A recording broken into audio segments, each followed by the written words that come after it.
ఇవి తీసుకెళ్ళి లోపలేసుకో. అంత బరువు నేను ఏడ మోస్తానండి. చెప్పింది చెయ్యి.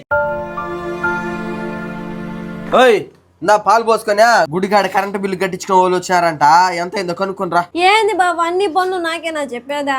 చెప్పింది చేయమని ఎన్నిసార్లు చెప్పినాను నీకు? అప్పో కరెంటు బిల్లు 1200 వచ్చిందంట. అక్కడ దేవుడు రూమ్ కాడ డబ్బులు ఉంది గానీ ఎత్తిపోయి కట్టేసి రాబో. ఏంది మళ్ళీ నేనే పోవాలా? అవును నువ్వే పోవాలా. పోతాను బావా. వంట సామాన్లు ఏమి లేవు, అయిపోయినాయా? డబ్బులు ఇస్తాను గానా టౌన్ లోకి వెళ్ళి వంట సామాను కూరగాయలు అన్ని తెచ్చుకుని ఒకేసారి. ఏంది పెళ్ళైన కొత్తలో అన్ని నువ్వే తెచ్చా ఉన్నావు, ఇప్పుడు మాత్రం నన్ను బొమ్మంటున్నావే? నా మీద నీకు ప్రేమ తగ్గిపోయింది. మీ మామ నన్ను పట్టించుకోవడమే లేదు కార్తీక. నా మీద ప్రేమే తగ్గిపోయింది.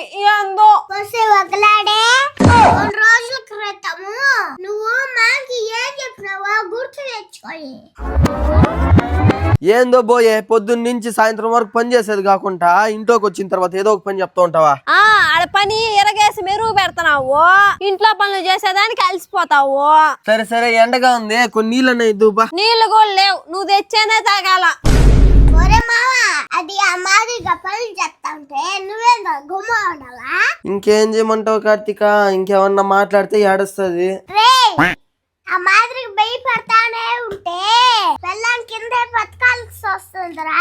ఇప్పుడు ఏం చేయమంటావు మ్యా? దాని నంగే డబ్బులకి నువ్వు కరిగిపోకుండా రివర్స్ లో దానికి పని చెప్పురా.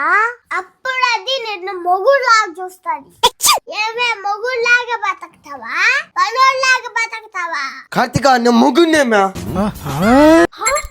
ఓసే నా సౌతి, దీని అంతటికి కారణం నువ్వా? ఏమత్తా మా మావ ఇప్పుడు నీకు మొగుడుగా కనిపిస్తున్నాడా? కొత్తగా పెళ్లి చేసుకుంటే ఏమి నీకు కొమ్ములు వచ్చినాయా? నువ్వు ఏడ బాధపడతావా అనేసి మా మావ బయట పని చేసేవచ్చు కూడా ఇంట్లో కూడా పని చేస్తున్నాడు. అయినా ఈ మొగుడు పని మనిషి లాగే కనిపిస్తాడా? అయినా వీళ్ళు చెప్పినారని కాదు కానీ నా భార్యకి బయట ప్రపంచం తెలియాలని చెప్పి నేనే పంపిస్తా ఉండ. నేను ఎక్కడికైనా పనికి పోతాను, చక్కని ఏదన్నా అవసరం వస్తుంది, నా భార్య ఎవరికైనా సహాయం కోరాలి, వాళ్ళు ఎన్ని మాట్లాడతారో ఎంత తక్కువ చేసి చూస్తారో ఆ పరిస్థితి నా భార్యకి రాకూడదు. మీ అత్త కదరా చిట్టు తల్లి, నా బంగారు భార్య కదా.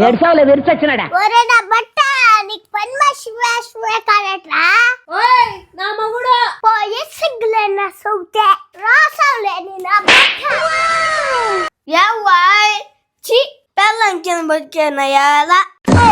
ఇట్టాడిదేదో అవుద్దని అన్నిసార్లు అడిగారు. ఎక్కడికి వెళ్తున్నావు అని.